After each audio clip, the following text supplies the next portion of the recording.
जय श्री कृष्ण साथियों, मन के भटकाव से बचने के लिए आज हम आपके लिए कुछ अमूल्य उपदेश लेकर आए हैं। इस मन के भटकाव में आप अकेले नहीं हैं।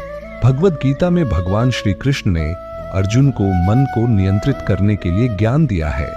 आज हम उसी गीता ज्ञान को सरल शब्दों में समझेंगे और जानेंगे कि हम अपने मन को कैसे नियंत्रित कर सकते हैं। श्री कृष्ण का उपदेश बंधुरात्मात्मनस्तस्य येनात्मैवात्मना जितः अनात्मनस्तु शत्रुत्वे वर्तेतात्मैव शत्रुवत्, अर्थात जिसने अपने मन को वश में कर लिया वह स्वयं का मित्र बन जाता है, लेकिन जो अपने मन पर नियंत्रण नहीं रखता वह स्वयं का ही शत्रु बन जाता है। इसे एक कहानी से समझते हैं। प्राचीन समय की बात है। एक साधु थे जो अपने मन को पूर्ण रूप से नियंत्रित कर चुके थे। एक दिन एक राजा ने उनसे पूछा, आपका मन कभी विचलित नहीं होता? साधु मुस्कुराए और बोले, जब कोई जल में अपना प्रतिबिंब देखता है तो अगर जल स्थिर हो तो प्रतिबिंब स्पष्ट दिखता है, लेकिन यदि जल में हलचल हो तो प्रतिबिंब भी अस्थिर हो जाता है। मन भी ऐसा ही है। यदि इसे वश में किया जाए तो सच्चा ज्ञान और शांति प्राप्त होती है। राजा ने साधु से सीखा कि मन को स्थिर करने के लिए संयम, ध्यान और भक्ति आवश्यक है। यह कथा हमें सिखाती है कि यदि हम अपने मन को नियंत्रित कर लें तो हम जीवन में सच्ची शांति और सफलता प्राप्त कर सकते हैं।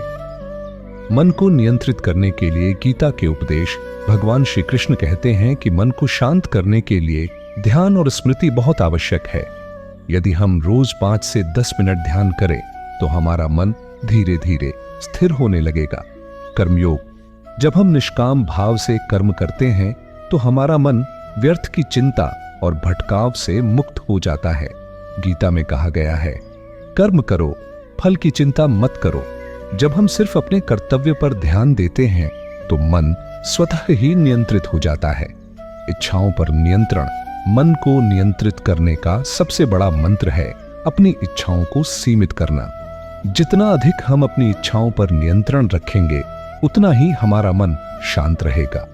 श्री कृष्ण कहते हैं, जो व्यक्ति अपनी इंद्रियों को वश में कर लेता है वह सच्ची शांति को प्राप्त करता है। भक्ति और समर्पण, भगवान श्री कृष्ण ने अर्जुन से कहा, यदि तुम मुझे प्रेम और भक्ति के साथ याद करोगे तो तुम्हारा मन स्वतः ही स्थिर हो जाएगा। जब हम भगवान के प्रति समर्पित होते हैं तो हमारा चित्त शांत होता है। मन को नियंत्रित करना कोई आसान कार्य नहीं है, लेकिन असंभव भी नहीं है। ध्यान, कर्मयोग, इच्छाओं पर नियंत्रण और भक्ति के माध्यम से हम अपने चंचल मन को एक शांत महासागर की तरह स्थिर कर सकते हैं। तो दोस्तों, आज से ही श्री कृष्ण के इन उपदेशों को अपने जीवन में अपनाइए और अपने मन को अपनी सबसे बड़ी शक्ति बनाइए। अगर आपको यह ज्ञान प्रेरणादायक लगा तो वीडियो को लाइक करें और अपने विचार कमेंट में जरूर बताएं और हमारे चैनल को सब्सक्राइब करना न भूलें ताकि आप ऐसे ही प्रेरणादायक गीता ज्ञान से जुड़े रहें। जय श्री कृष्ण।